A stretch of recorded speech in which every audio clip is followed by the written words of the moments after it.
Assalamualaikum warahmatullahi wabarakatuh. Alhamdulillahilladzi arsala rasulahu bil huda wa dinil haqqi liyuthhirahu 'alad dini kullihi walau karihal musyrikun. Asyhadu an la ilaha illallah wahdahu la syarika lah wa anna Muhammadan abduhu wa rasuluh. Allahumma salli wa sallim wa barik ala Muhammadin wa ala ali Muhammad kama sallaita ala Ibrahim wa ala ali Ibrahim innaka Hamidum Majid. Saya ingatkan ada majlis yang urgent untuk dipraktekkan. Yang pertama, hendaknya tidak masuk masjid kecuali solat tahiyatul masjid, kecuali yang sudah menunggu sejak solat asar. Kemudian yang kedua, hendaknya membawa semuanya kitab Riyadhus Shalihin, Bulughul Maram. Kemudian yang ketiga, hendaknya ditulis faedah-faedah, hikmah-hikmah yang bisa disari dari hadis yang kita baca. Kemudian tidak mengantuk, tidak bicara dengan temannya, dan tidak keluar sebelum selesai, dan kita selesaikan. Ikhwas sekalian, kajian ini adalah kajian di dalam rangka untuk memakmurkan masjid Allah yang sekarang ini masjid-masjid yang ada sudah sesuai dengan prediksi Ali bin Abi Thalib. Di dalam satu riwayat yang dikeluarkan oleh Imam Al-Qurtubi di dalam tafsirnya Al-Jami' li Ahkamil Quran, di mana beliau mengatakan sayati 'alan nasi zamanun, akan datang pada manusia itu masa zaman, lam yabqa minal islami illa ismuhu, tidak tersisa dari Islam kecuali namanya saja, hanya identitas yang ada di KTP. Banyak sekali umat Islam sekarang tidak meninggalkan Islamnya kecuali hanya nama. Entah namanya dia itu nama Islam, Muhammad, Khalid, Abdul Rahman, Abdul Khalik, dan yang lainnya. Atau hanya identitas di KTP. Tetapi setelah itu sama sekali tidak ada Islam. Walam yabqa minal Qur'ani illa rasmuhu, tidaklah tersisa dari Al-Quran kecuali tulisannya. Subhanallah. Wa ya'muruna masajidahum wa hiya an dzikrillahi kharabun. Mereka membangun masjid dengan megah, tetapi zikir kepada Allah sepi, sunyi, senyap. Dan yang dimaksudkan zikir pertama kali adalah ta'lim. Hampir nyaris sekarang ini masjid-masjid itu sudah tidak digunakan untuk ta'lim, untuk dakwah. Bahkan sebaliknya, sebagian masjid kalau digunakan untuk ta'lim, mereka itu gerah curiga. Bahkan mereka berprinsip mending gak ada kajian daripada kajian yang aneh-aneh. Ya. Nah, pada akhirnya kata Ali, wa syarru ahlil ardi ulama'uhum.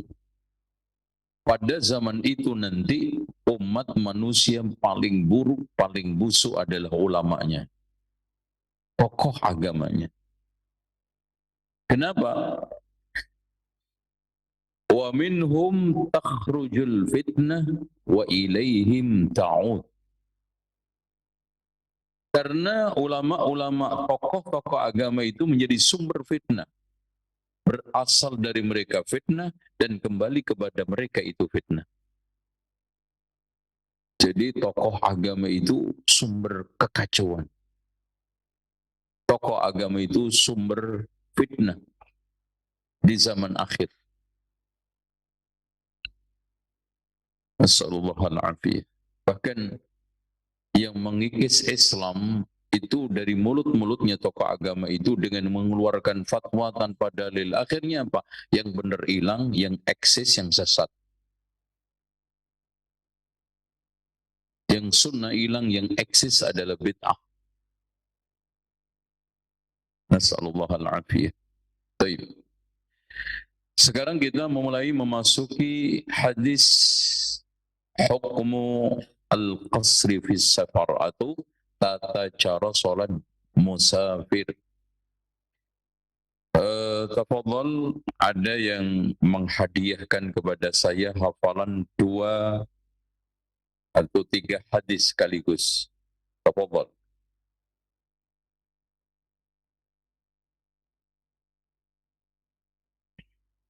Masya Allah. Hari ini banyak yang sakit. Maksudnya sakit mulut. Akhirnya nggak bisa baca hadis. Baik. An Aisyah radhiyallahu anha qalat, awwalu ma furidat as-salatu rak'ataini fa uqirrat salatu safar wa utimmat salatul hadar, muttafaqun alaih. Dari Aisyah radhiyallahu anha berkata, yang pertama kali difardukan salat itu rak'atain, 2 rakaat. Kemudian ditetapkan untuk salat safar, terus kemudian disempurnakan untuk salat hadar, maksudnya muqim. Ini secara sepintas kita bisa pahami dari hadis ini bahwa asal muasal solat itu difardukan adalah 2, 2, 2, 2. Baik di dalam safar maupun di dalam muqim. Kecuali maghrib 3. Karena nanti riwayat yang ketiga. Li'an illal maghrib fa innaha witrun nahar. Sebagai witir siang. Baik. Walil Bukhari. Maksudnya lafaz yang diturunkan oleh Imam Al-Hafidh adalah Imam Al-Bukhari. Kenapa seperti ini? Karena Imam Al-Hafidh itu mencari lafaz teks hadis yang paling mudah untuk dihafal. Itu antum harus ketahui. Makanya kadang pakai Muslim, kadang pakai apa? Bukhari. Bahkan kadang-kadang tidak pakai Bukhari, tidak pakai Muslim, padahal asalnya itu ada di situ. Kenapa? Yang penting bagi Imam Al-Hafidh, akhirnya setelah dirangkai syawahid dan tawabi serta berbagai macam turuk hadis itu terangkat menjadi sahih, maka dipilih teks yang paling mudah dihafal meskipun dhaif. Contoh hadis, qabbala Rasulullah sallallahu alaihi wasallam ba'da nisaihi summa yusalli wa la yatawadda. Ini hadis dikeluarkan oleh Imam Abu Dawud dengan sanad yang dhaif, tetapi menjadi sahih karena ada syahid yang ada di dalam Sahih Bukhari. Ya. Baik. Nah ini walil Bukhari summa hajar. Dari lafaz ini tanpa Rasulullah itu dari mulai diwajibkan salat tahun berapa Pak? Salat diwajibkan? Eh? Eh? Eh? Iya. 3 tahunan salat di Mekah. Nah, Akhirnya Rasulullah SAW sholat 2 rakaat. Makanya sejak diperintahkan dan itu melalui proses Isra Mi'raj. Dan Masya Allah, kenapa hampir seluruh syariat itu diturunkan oleh Allah, diperintahkan oleh Allah di bumi kecuali sholat.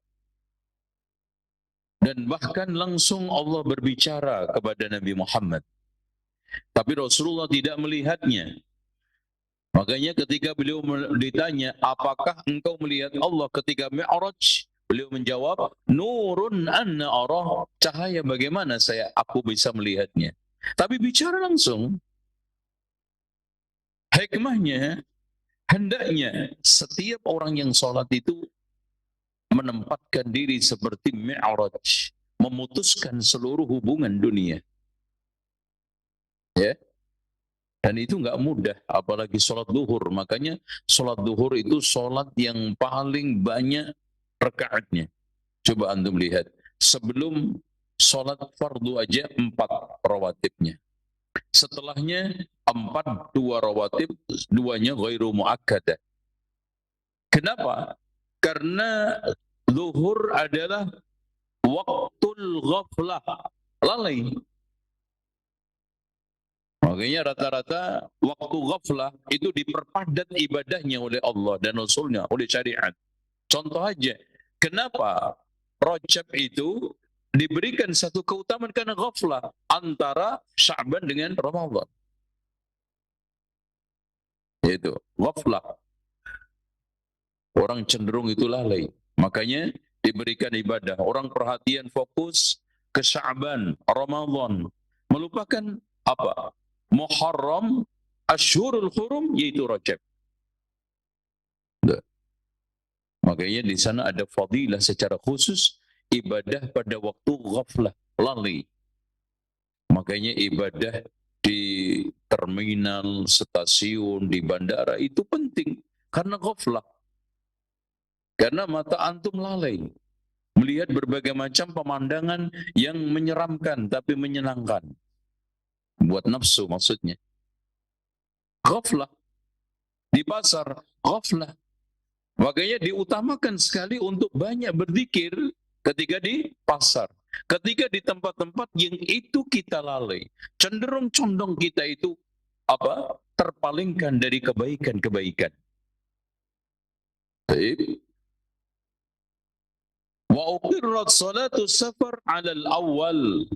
Ya, ditetapkan salatul safar seperti awal. Zada Ahmad. Nah, ini ada ziyadah. Imam Ahmad illal maghrib fa innaha witrun nahar. Itu adalah witirnya siang. Kenapa, Pak? Dikatakan witir siang. Karena siang malam itu ada witir, dan witir itu diletakkan oleh syariat di ujung. Makanya sholat witir yang sunnah itu hampir menjelang subuh. Karena itu adalah witrul lail. Sementara siang juga ada witirnya, diletakkan di ujung siang yang menjelang malam, yaitu sholat maghrib. Makanya di sini rahasianya kenapa kita itu dilarang atau diutamakan untuk tidak sholat witir mirip maghrib. Ya, 2 rakaat kemudian berdiri. Kalau mau 2 rakaat salam kemudian 1 rakaat, atau 3 langsung salam sekali, supaya tidak tasyabbuh dengan sholat maghrib. Ya, itu yang dilakukan oleh Rasulullah. Makanya ketika Ibnu Umar melakukan sholat witir 2 salam kemudian 1 rakaat, ditanya oleh seseorang, beliau menjawab dengan simpel dan singkat, hadhihi sunnatun. Karena ada orang yang ngeyel, 2 kok witir sih? 2 ya genap, ya. Witir ya ganjil. Itu akal kamu. Makanya ada sekalian, lau kana ad-dinu bir-ra'yi lakana asfalul khuf aula bimaslima min a'la. Andaikan agama itu cuma cukup akal-akalan saja, maka penyanyi jadi ustaz. Kalau agama itu cukup akal-akalan, maka pendandut bisa ngeluarin fatwa. Enggak. Andaikan sekarang ini agama itu pakai akal-akalan, logikanya yang berhak untuk diusap itu bagian khuf itu bawahnya karena kotor. Tapi aku melihat Rasulullah mengusap di atasnya. Logikanya di mana? Yang kentut pantatnya, yang dimusap apa? Yang dibasuh mana? Mukanya. Emangnya kalau ada orang kentut terus kemudian merasuk ke muka? Enggak juga. Itu. Inilah syariat. Baik. Hadirin sekalian yang dirahmati oleh Allah Subhanahu wa taala, sekarang kita akan masuk ke dalam satu sanad. Ini penjelasan sanad. Perlu diketahui hadis ini ada 3 jalan. Jalan yang pertama dari Imam Malik, dari Salih bin Kaisan, dari Urwah, dari Aisyah. Ya, Urwah ibnu Zubair ini adalah anaknya Zubair yang paling alim. Kenapa? Karena dia tinggal bersama Aisyah. Hidup sering berhubungan dengan Aisyah, menimba ilmu dari Aisyah. Ya, radhiyallahu anha. Kemudian jalan yang keduanya adalah dari Sufyan ibnu Uyainah, dari Zuhri, ya, dan semuanya dari Zuhri ya. Dari Zuhri, dari Urwah, dari Aisyah. Ya. Jalan yang ketiga dari Ma'mar, dari Zuhri, dari Urwah ibnu Zubair, dari Aisyah. Nah, di sini ikhwas sekalian, ziyadah yang telah dikeluarkan oleh Imam Ahmad ini bermasalah. Diperbincangkan oleh ulama. Kenapa? Karena riwayat yang dikeluarkan oleh Imam Ahmad itu dari Sya'bi yang tidak terbukti mendengar ini kepada Aisyah atau mendengar dari Aisyah. Ini permasalahannya. Kalau ketemu Sya'bi ini ketemu dengan para sahabat, sahabiyah, di antaranya Ummu Salamah, di antara Aisyah. Tapi apakah dia itu mendengar? Ini permasalahannya. Berarti kalau tidak terbukti adanya sima, al-luqyi faqat, hanya ketemu saja, maka hadis tersebut statusnya kalau itu sebagai seorang tabi'i mursal. Kalau sebagai seorang sahabat mauquf. Ya. Di sana ada hadis yang mausul yang dikeluarkan oleh Imam Ibnu Khuzaimah dan juga Imam Ibnu Hibban dari Thariq Mahbub Ibnu Hasan, dari Dawud bin Abi Hind, dari Sya'bi, dari Masruq. Nah, baru ketemu. Ternyata di sana ada perawi yang gugur. Ya. Dalam satu jalan di sana dari Sya'bi langsung Aisyah. Ternyata bermasalah. Karena Sya'bi tidak terbukti mendengar dari Aisyah. Ternyata di sana ada satu perawi yang gugur. Di dalam satu teks lain, jalan lain, ditemukan ternyata Masruq. Dan Masruq inilah yang terbukti mendengar dari Aisyah. Ya. Karena beliau dari mulai kecil sampai Aisyah meninggal dunia selalu bersama Aisyah. Belajar dengan Aisyah. Hanya kepada Aisyah. Dan dikatakan Masruq dari kalimat saraqa karena memang masa kecilnya dulu diculik, kemudian ketemu lagi. Makanya saking senangnya orang tuanya, anak ini diculik terus kemudian ketemu lagi, akhirnya diberi nama Masruq. Makanya Masruq ini bukan nama, gelar. Kayaknya nanti kalau ada anak antum hilang ketemu lagi, antum katakan apa? Gaib. Tapi jangan. Nanti di absen gurunya, kasihan. Mana gaib? Hadir. Mana hadir? Gaib. Gitu. Muskilah. Ya. Ini. Dan sayangnya dari sekalian, sanad yang mausul ini di dalamnya ada satu perawi yang dhaif yang tidak lain adalah Mahbub ibnu Hasan. Jadi dua jalan ini bermasalah. Satu jalan yang perawinya semuanya adalah terpercaya, tetapi ada yang gugur tadi. Yang satunya ini mausul, tapi sayangnya ada Mahbub ibnu Hasan. Yang dikatakan oleh Imam An-Nasa'i dan oleh Imam Abu Hatim adalah dhaif di dalam hadisnya. Bahkan Abu Hatim mengatakan laisa bil qawi, tidak kuat. Dan dikatakan oleh sebagian ulama seperti Yahya bin Ma'in laisa bihi ba'sun. Ya. Namun hadirin sekalian yang dirahmati oleh Allah, ya. Meskipun hadis ini dhaif, yang saya katakan tadi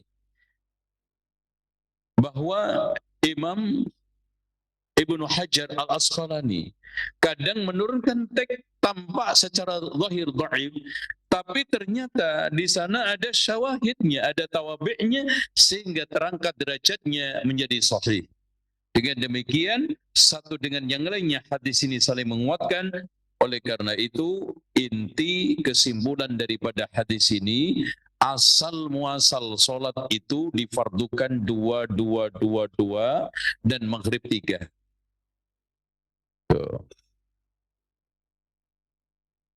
Dan bahkan teks furidat. Makanya nanti kita akan bahas perbedaan di antara para ulama mengatakan bahwa orang yang sedang safar itu wajib fardu untuk qasar. Itu. Bahkan ditakutkan tidak sah kalau tidak qasar. Makanya Syekh Muhammad Ibnu Shalih Al-Utsaimin walaupun awalnya dia memilih pendapat yang wajib, akhirnya menarik. Meskipun begitu, beliau tidak mengecualikan untuk tidak qasar kecuali ketika sholat dalam keadaan dia itu bersama imam yang mutim sempurna. Selain itu wajib ini harus qasar. Ya. Karena di sana ada awwalu ma furidat. Furidat itu artinya adalah awwalu ma wujib. Meskipun Imam Abu Hanifah membedakan antara fardu dengan wajib. Kalau fardu itu ketetapan wajib berdasarkan nas yang qat'i, kalau wajib berdasarkan ketetapan nas yang dhanni atau ijtihad ulama. Seperti beliau mengatakan bahwa sholat witir itu wajib, tidak fardu. Karena ketetapan wajibnya ini berdasarkan ijtihad. Beda dengan ketetapan sholat fardu yang 5 waktu. Qat'i nas, di mana Rasulullah SAW menegaskan itu. Ya. Ini sudah ada yang mulai tertunduk-tunduk karena keberatan ilmu. Masya Allah. Oke. Saya tolerir karena tadi ngangkut kedelai 5 kintal. Dari sini, ikhwan, kita ambil kesimpulan perdebatan di antara para ulama tentang sholat di safar. Intinya, Allah Subhanahu wa ta'ala memberikan satu rahmat kepada hambanya. Dan ini tidak diberikan oleh agama lain kepada umatnya. Makanya betul kata Yahudi ketika tanya kepada Salman, wahai Salman, sungguh nabimu mengajari segala sesuatu sampai caranya cebok. Naam, ajal. Sesungguhnya beliau mengajari kita segala sesuatu. Beliau melarang kita untuk buang hajat menghadap kiblat membelakanginya dan istinja dengan tangan kanan. Ini semua adalah cara yang tidak atau sulit ditemukan di agama lain. Makanya orientalis non-muslim sendiri mengakui tidak ada nabi yang mengajari umatnya dari mulai caranya kencing sampai ngatur negara kecuali Muhammad. Tapi anehnya umat Islam meremehkan. Anehnya umat Islam tidak mau mempelajarinya. Maka betul Pak, saya datang ke negara-negara kafir, saya temukan Islam sedikit muslimnya. Saya datang ke negara-negara muslim, saya temukan banyak muslimnya, sedikit Islamnya. Bahkan negara-negara non-muslim barat makin hari makin banyak yang masuk Islam, dan negara-negara muslim makin hari makin banyak yang ateis. Itu ditegaskan oleh para cendekiawan. Dan sekarang fakta, mudah sekali di negara kaum muslimin murtad, mudah sekali mereka itu mengingkari Allah, mengingkari Rasulnya, mudah sekali mereka itu melecehkan agama, mudah sekali mereka melakukan istihza, pengolok-olokan terhadap simbol-simbol din, sampai pada suatu yang sangat sakral sekalipun dilecehkan. Coba bayangkan Pak, tidak ada suatu yang sakral di atas sakral adalah Quran. Ada yang nyeletuk Quran itu perlu diamandemen. Kayak undang-undang dasar aja diamandemen. Kan itu sudah minimal desakralisasi, menghilangkan kesakralan Al-Quran sehingga bisa dirubah siapapun, termasuk manusia-manusia akhir zaman. Karena mereka sudah tidak mau menghormati isinya, mengamalkan isinya, dan mengimani daripada isinya. Makanya mudah melecehkan. Itulah pembenaran terhadap apa yang dikatakan Ali bin Abi Thalib, akan datang satu zaman tidaklah tersisa dari Al-Quran kecuali tulisannya. Sehingga fungsinya untuk lihat di Indonesia kan, fungsi Al-Quran tinggal 5. Satu digunakan untuk musabaqah tilawatul Quran. Itu pun Pak, penilaiannya didasarkan 70 itu lagunya, persen. Sisanya itu tajwid, makhraj, adab. Makanya persis seperti nyanyian. Kemudian yang kedua, untuk cari ilmu kebal, untuk pelet, itu yang terjadi. Pengen naik bus nggak bayar, baca waj'alna min baini aydihim saddan. Pengen supaya menaklukkan perempuan, baca itqana Yusufila, sampai akhirnya li sajidin ya sajid, baca 75 kali nggak napas. Supaya dagangan laris, baca surat Al-Waqiah di tokonya. Ini yang terjadi. Minimal buat untuk ini mushaf dicari itu, kalau mau ada walimahan, mau ada kondangan, diletakkan mushafnya di tempat apa? Kotak kondangan, supaya apa? Nggak dicolong tuyul. Di bawahnya nanti kasih ember, ada lelenya, katanya tuyulnya main-main lele. Emang pun aneh ente. Kayak tahu aja loh itu tuyul senyangan lele. Emang nggak mau cair? Itu semuanya. Kalau enggak untuk mengirim kematian saja. Dan itu pun tinggal diciutkan Al-Fatihah. Enggak ada satupun jamaah tahlilan waslamatan sekali-kali mengirimkan ila hadratin Nabil Mustafa Muhammad SAW Al-Baqarah. Keren, Masya Allah. Wa ila jamil hadirin wal hadirat wa minal ahya'i wal amwat Al-Baqarah. Kan enak. Ini semuanya enggak. Al-Fatihah. Nanti enggak lebar sedikit Yasin. Tapi Yasinan bertahun-tahun enggak ngerti isinya Yasin. Buktinya Yasin hanya untuk dinominasikan kepada orang mati. Padahal ayat terakhir Yasin apa? Liyundhira man kana hayyan wa yahiqqal qawlu 'alal kafirin. Agar Nabi Muhammad memberikan peringatan dengan Quran ini kepada orang yang hidup. Orang mati Pak dibacakan ya ayyuhalladzina amanu kutiba alaikumusiyam. Emang mau puasa dia? Mau Ramadan dia? Bangunin aja sekalian sahur gitu. Orang mati dibacakan ya tentang ayat sholat, tentang ayat zakat. Emang dia bayar zakat? Yang perlu puasa siapa? Orang hidup. Yang perlu sholat siapa? Orang hidup. Kenapa Anda menyibukkan diri membacakan Al-Quran kepada orang yang mati?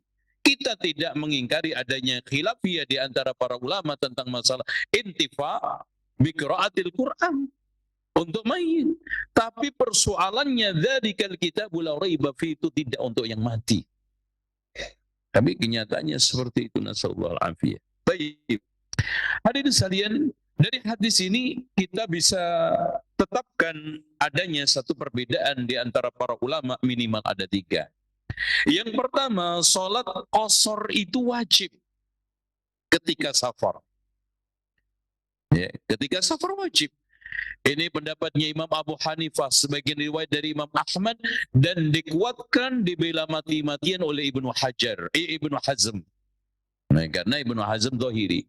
Karena memang Pak, dari teks-teks hadis itu diakui juga oleh Syekh Muhammad Ibnu Utsaimin, ini pendapat yang mengatakan wajib itu dalilnya cukup kuat. Cukup kuat. Yang pertama, awwalu ma furidat, artinya apa? Wajib. Kemudian Rasulullah SAW tidak pernah meninggalkan qasar ketika safar. Seandainya bukan karena pengamalan dua sahabat, maka yang berpendapat wajib ini tidak ada yang bisa membantah. Yaitu Utsman ibnu Affan ketika ada di Mina, beliau melakukan itmam. Aisyah juga begitu. Meskipun perawi hadis ini, beliau pernah juga itmam ketika safar. Meskipun Imam Ibnu Qayyim mencoba untuk mencarikan alasan buat Utsman ibnu Affan radhiyallahu an, karena konteksnya Utsman ketika itu kan haji, sudah kesekian puluh hari di Mekah, maka kedudukan beliau itu mukim, tidak lagi safar, makanya sholat sempurna. Itu dalilnya. Atau itu pembelaan Ibnu Qayyim kepada pengamalan Utsman bin Affan, meskipun protes Ibnu Mas'ud menjadi pembenaran yang mengatakan wajib, karena ketika itu Ibnu Mas'ud protes kepada Utsman, walaupun berduaan, nggak protes kayak mimbar bebas, ya, tetapi protes tersebut tidak didengar oleh Utsman. Tetap Utsman bin Affan sholat sempurna. Akhirnya Ibnu Mas'ud juga sholat bersama Utsman bin Affan. Setelah sholat, engkau nggak setuju, kenapa ikut wahai ini Ibnu Mas'ud? Abu Abdurrahman ini Abdullah Ibnu Mas'ud. Karena kata beliau, al-khilafu syarrun kullu. Perselisihan itu semuanya adalah buruk. Allahu Akbar. Inilah akal besarnya para sahabat. Inilah pemahaman dalamnya para sahabat. Inilah kemaslahatan yang dijaga. Ya, al khilafu syarrun kulluh. Semua bentuk perselisihan itu adalah buruk. Makanya nggak mungkin kita itu bisa menerima hadis palsu yang dipasarkan oleh sebagian orang bahwa ikhtilafu ummati rahmah, perselisihan umatku itu rahmat. Rahmat di mananya? Kalau umat itu sahabat, betul. Kalau umat awam nggak berselisih aja ribet, ya. Apalagi mereka itu berbeda, Pak. Mereka, Pak, bersatu aja itu ribet. Seandainya mereka bersatu itu hanya zahir saja seperti persatuan angkot, bukan mendalam. Makanya ada keinginan sebagian kelompok ingin merangkul semua kelompok. Oke, itu persatuan secara organisatoris. Tapi persatuan secara iman, secara manhaj, secara akidah didapat? Nggak mungkin. Makanya yang kita tegaskan, iman nggak ngumpul, yang penting iman. Apa iman nggak iman yang penting ngumpul? Makan nggak makan yang penting ngumpul? Atau ngumpul nggak ngumpul yang penting makan? Makan, iman. Makanya ngumpul nggak ngumpul, yang penting iman dulu. Makanya Allah tegaskan, innamal mu'minuna ikhwatun.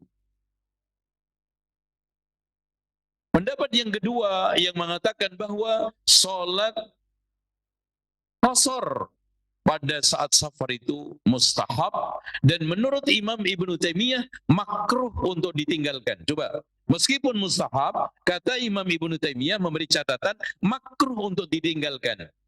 Makanya tadi Ibnu Utsaimin menegaskan tidak disarankan orang meninggalkan qasar ketika safar kecuali satu, saat sholat bersama imam yang mutim sempurna. Selain itu antum wajib ini sebaiknya qasar.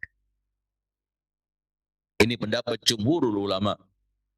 Pendapat Imam Malik, Imam Ahmad, sebagian riwayat Imam Syafi'i, mustahab. Dan yang ketiga, mukhayyar, dia boleh memilih untuk qasar dan juga untuk itmam. Wallahu a'lam bishawab ya ikhwan. Ya, dari berbagai macam dalil dan juga ucapan Ibnu Abbas di mana beliau mengatakan faradallahu as-shala ala lisani nabiyyikum sallallahu alaihi wasallam.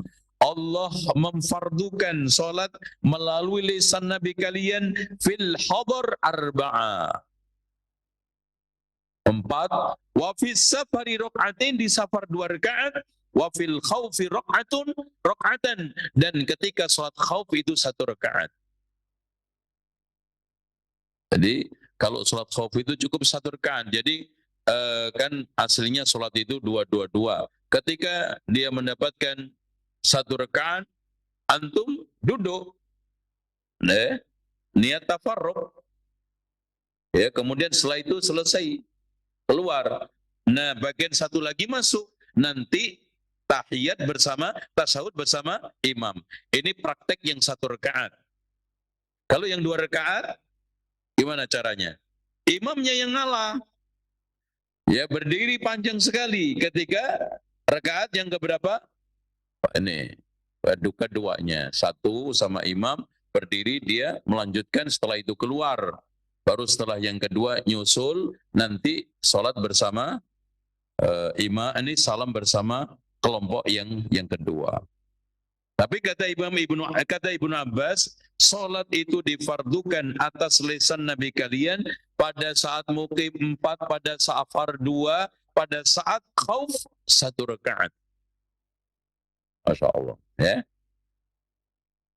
Nih.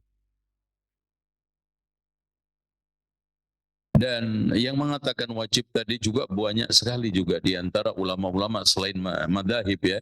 Ada Imam As-Sun'ani juga di dalam Subulus Salam mengatakan wajib qashar. Ya, juga Imam Asy-Syaukani mengatakan wajib qashar, ya. Allahu a'lam bishawab. Baik, ya. Intinya wa idza darabtum fil ardi falaysa 'alaikum junahun an taqsuru minas shalah in khiftum.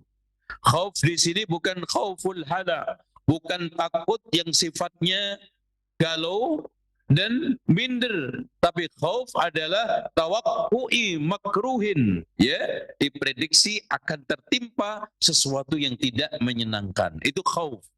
Makanya ketika ada ucapan dari firman Allah, fa in khiftum alla ta'dilu, barang siapa yang takut untuk tidak bisa berbuat adil, nikah 1 saja. Khauf di sini apa artinya?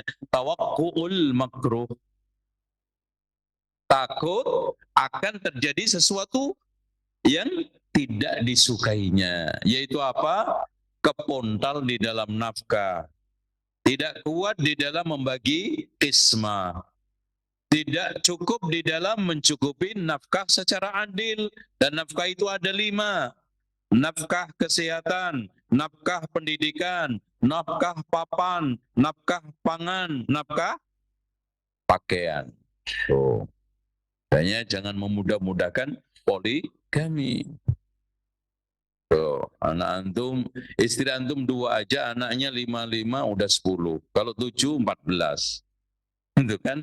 Udah lumayan tuh, 3 di HBS, 2 lagi di mana, Imam Bukhari, 3 lagi di Bin Bas. Masya Allah, udah cukup ngeluh.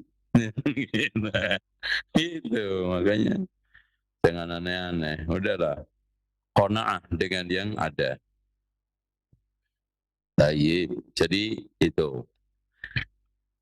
Saya kira cukup. Sekarang kita kembangkan lewat tanya jawab, insya Allah.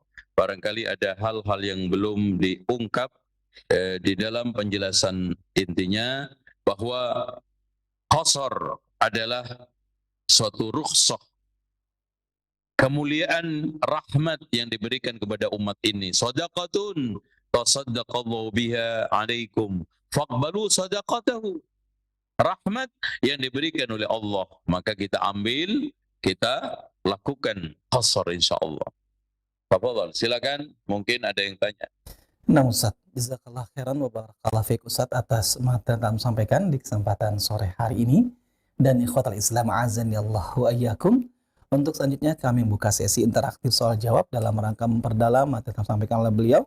tentang tata cara sholat bagi Om Musafir. Baik, kita angkat pertama telepon, ya silakan.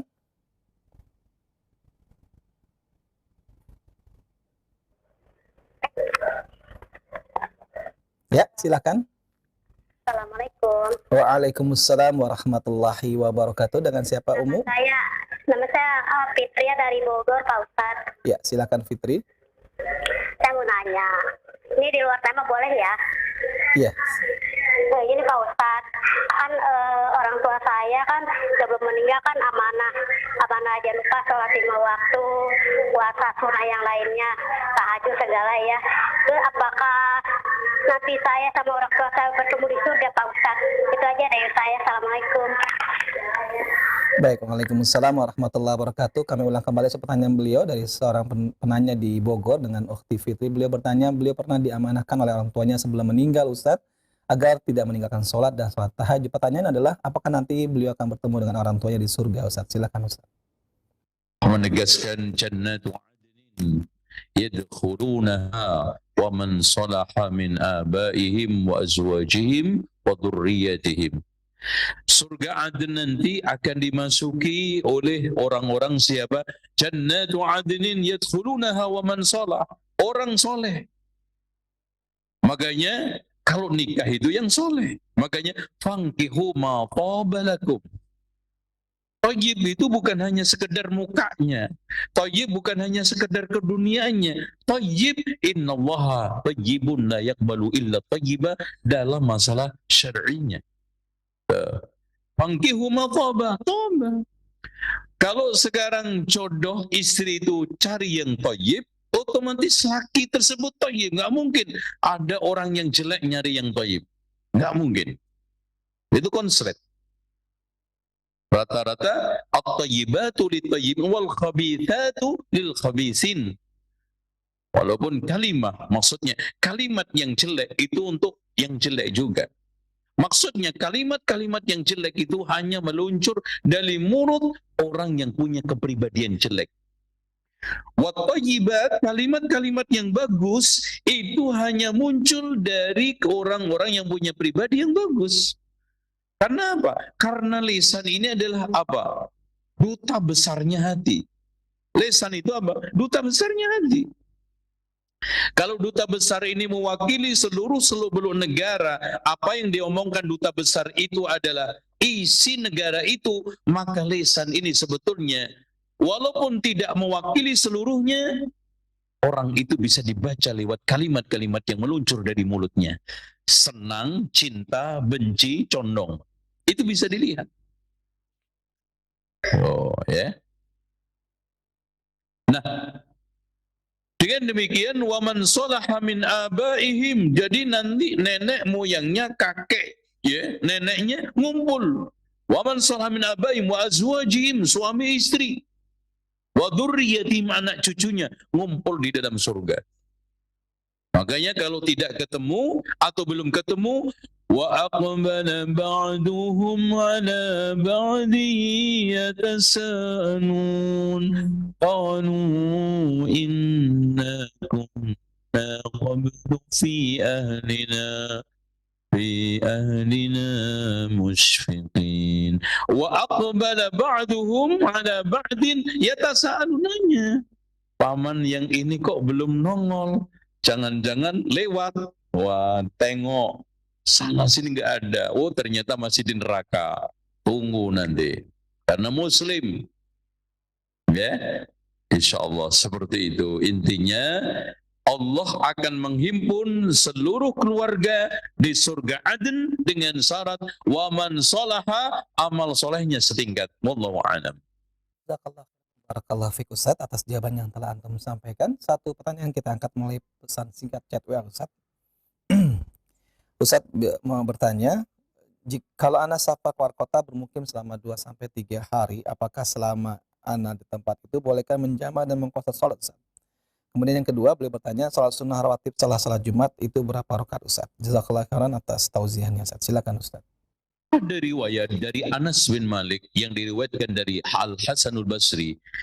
Beliau pernah pergi bersama beliau di Naisabur, itu qasar sampai 2 tahun. Qasar sampai 2 tahun. Dan ini diriwayatkan oleh Imam At-Tabrani di dalam Al-Mu'jamul Kabir. Ya. Dan juga yang lainnya. Oleh karena itu, intinya di sini adalah kemaslahatan. Intinya adalah hakikat safar itu masih ada enggak. Tapi kalau dia sekarang sudah tinggal di Jepang umpamanya, rumah udah ditemukan, kerja sudah permanen, istri bahkan yang baru sudah ada yang di Jepang. Ini meskipun dari status status secara nama musafir, tapi secara hakikat itu dia sudah mukim. Itu ya. Dan qasar itu artinya apa? Ada yang tahu qasar nggak artinya? Hah? Qasar artinya apa? Ustaz Usman? Hah? Iya, qasr. Jadi kalau potong bahasa Arabnya apa? Qasr. Kenapa dipotong? Karena Rasulullah mengatakan innallah wada'anil musafir syatras shalah. Allah mengukurkan separuh daripada salat dari orang musafir. Dan tadi di dalam firman Allah surat An-Nisa, "Fala junaha 'alaikum an taqsuru minas shalah." Qasr. Tapi sebetulnya ini hanya nisbi. Hakikatnya aslinya itu kan 2 memang. Kemudian ditetapkan oleh Allah untuk safar, lalu ditambah untuk yang mukim. Kenapa? Karena mukim longgar, tidak banyak kerepotan, kesibukan, maka Allah tambah kelebihan pahala. Nih. Makanya ada satu kaidah, idza dhaqat tasa' wa idza tasa' dhaq. Segala syariat itu kalau orangnya itu repot, syariahnya yang sekarang melentur. Kalau sekarang orangnya itu longgar, maka syariatnya mengetat. Itulah di dalam satu istilah, idza dhaqa ya asy-syakhs ittasa'a asy-syari'ah. Dan sebaliknya. Itu kaidah al-masyaqqatu tajlibut taysir. Dan itu indahnya Islam, luasnya Islam, fleksibelnya Islam, dan keindahan yang diberikan oleh Islam. Coba pada waktu Covid coba.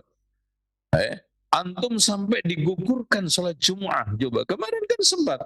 Semua sempat enggak untuk tidak sholat Jumat? Semuanya ngerasain. Ada yang enggak ngerasain? Dari awal sampai akhir. Bahkan digugurkan. Sholat wajib pun digugurkan. Di rumah, sama istri. Makanya banyak orang yang beranak. Itu, Masya Allah, apalagi subur. Kenapa? Karena sering ketemu. Hanya banyak orang-orang yang selama ini tidak punya anak. Dia bersyukur kepada COVID. Alhamdulillah COVID, kamu kasih anak saya ya. Merantara maksudnya. Allah yang ngasih maksudnya. Artinya, dengan kondisi COVID, orang yang awalnya sibuk, jarang ketemu, itu menyebabkan kendala, Pak. Jadi orang itu kalau sibuk, jarang ketemu, pasti capek. Kalau berhubungan pun tidak maksimal, sehingga tidak membuahkan. Ya ibaratnya tanaman itu gabek, tanaman itu mandul, tanaman itu apa? Tidak menghasilkan. Itu makanya dengan banyak istirahat, sering ngumpul, maka akhirnya apa? Jadi itu antum lihat aja kenapa ayam itu anaknya banyak, karena dia itu enggak terporsir. Ya. Terporsir terus kumpul terus. Makannya bagus. Jagung itu apa namanya, Pak? Ayam itu makanannya sehat, jagung, apalagi biji-bijian. Dan nggak pernah saya lihat ada ayam ngerokok. Kan itu yang bikin sehat. Makanya lihat suaranya aja ketika berkokok kan itu jernih sekali karena tidak ada nikotin di dalam itu. Hewan-hewan itu ngerti kalau rokok itu bahaya. Antum cek aja, kasih semua hewan itu rokok, pasti dia itu akan menolak. Gitu. Kecuali ketek sarimen, karena apa? Sudah dilatih sama yang memelihara. Pernah saya lihat atraksi ketek itu ngerokok. Hebat nih ketek sarimen, Masya Allah itu. Karena dia tuh, Pak, lihat aja Pak, kambing ketika ada bahaya dia itu lebih mengorbankan diri, dijerat sampai kesakitan daripada dia jebur ke sungai yang itu dia belum berpengalaman. Makanya tuh lihat aja kambing yang antum mandikan sekali 2 kali itu masih susah. Nah, itu. Begitu juga yang lain. Jadi secara fitrah Allah berikan naluri, bisa seleksi, ini manfaat, ini madarat, ini untung, ini rugi. Nah, ini manusia, makanya di sini Pak. Masya Allah, ada satu buku, ada satu makalah yang judulnya bagus sekali. Ini diulas oleh Syekh Muhammad Jamaluddin Al-Qasimi di dalam tafsirnya Mahasin wa Ta'wil. Ada satu tulisan yang judulnya Al-Islam wa Islahun Nasl. Islam dan perbaikan keturunan.